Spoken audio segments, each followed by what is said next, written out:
ကဲဒီနေ့ပစုံဟင်းချက်ပါမယ်ခင်းချင်လေးရဲ့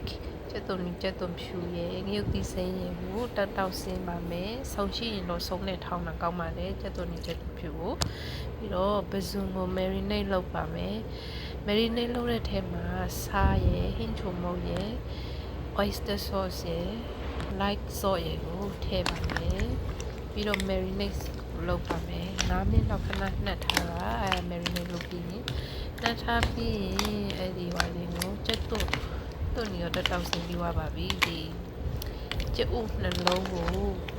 ခောက်ထားပါမယ်ရှင်ကျက်ဥနှလုံးခောက်မယ်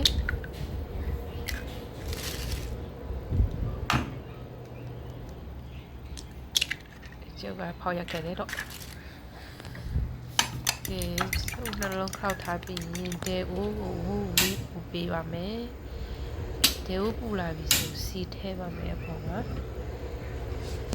စီကိုအများကြီးမထည့်ပါဘူးဒါပေမဲ့ကိုကြိုက်စီမြင်များကြိုက်တော့စီများထည့်လိုက်ပါတယ်ကျမကတော့အများကြီးမထည့်ပါဘူးဒါလောက်ဆိုရပါပြီတော့ကျွန်တော်တောက်စီလာတဲ့ချက်ကုန်ကြီးရဲ့ချက်ကုန်ကြီးရဲ့စီထည့်ပါမယ်ဒီချက်ပြီးအယောင်ဒီမဟုတ်ရင်စမင်းမုတ်ကြီးထည့်ပါမယ်ပြီးတော့ကျွန်တော်ကနှိမ့်ရတဲ့အဲဒီဆန်းစီလေးကိုစီထည့်ပါမယ်နည်းနည်းရှောက်ချက်ပါမယ်ဒီလိုရှည်ပြီးချက်ပါမယ်ရှည်ပြီးပါပြီးအနှစ်ကလေးပြအောင်ဒီ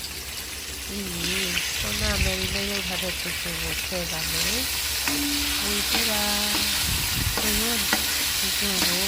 ပုံရစ်အောင်လုပ်ပြီးတော့အဲဒီတော့ရေလေးနည်းနည်းလေးထည့်ပါဒီလိုနဲ့ထည့်ဘယ်လိုအကြောင်းဆက်ရပါဘူးနော်ဒီနေ့ကတော့ပုံလေးလေးပြရပါမယ်ဒီကတော့စိတ်ချက်ကိုယူခဲ့တော့ပိတ်တော့အပေါ်ပြီးပါမယ်ပြအောင်လုပ်ပါမယ်ဒီကနေ့လေးအုပ်ထားမယ်ကြာကြီးမအုပ်ပါနဲ့ခဏလေးပါ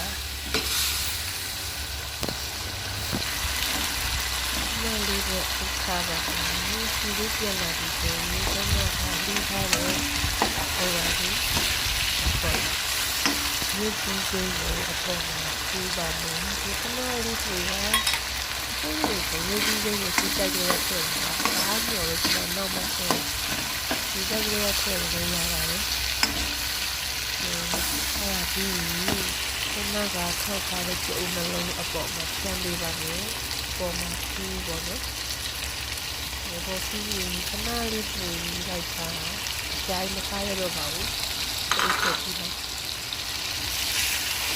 ဒီပြီးခဏလေးကိုဒီပြီးပုံမှာဒီမီးကိုပိတ်လိုက်တာပိတ်တော့အဲ့အဖုံးနဲ့ခဏလေး3မိနစ်လောက်ဒီ7မိနစ်လောက်ကျတော့အုပ်ထားရတော့နော်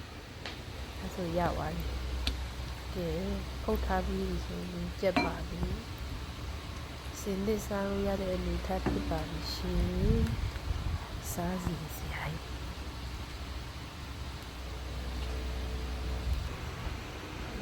ကြက်ပါပြီစင်လက်ပါကျေးဇူးပါစားကြပါဦးနော် Bye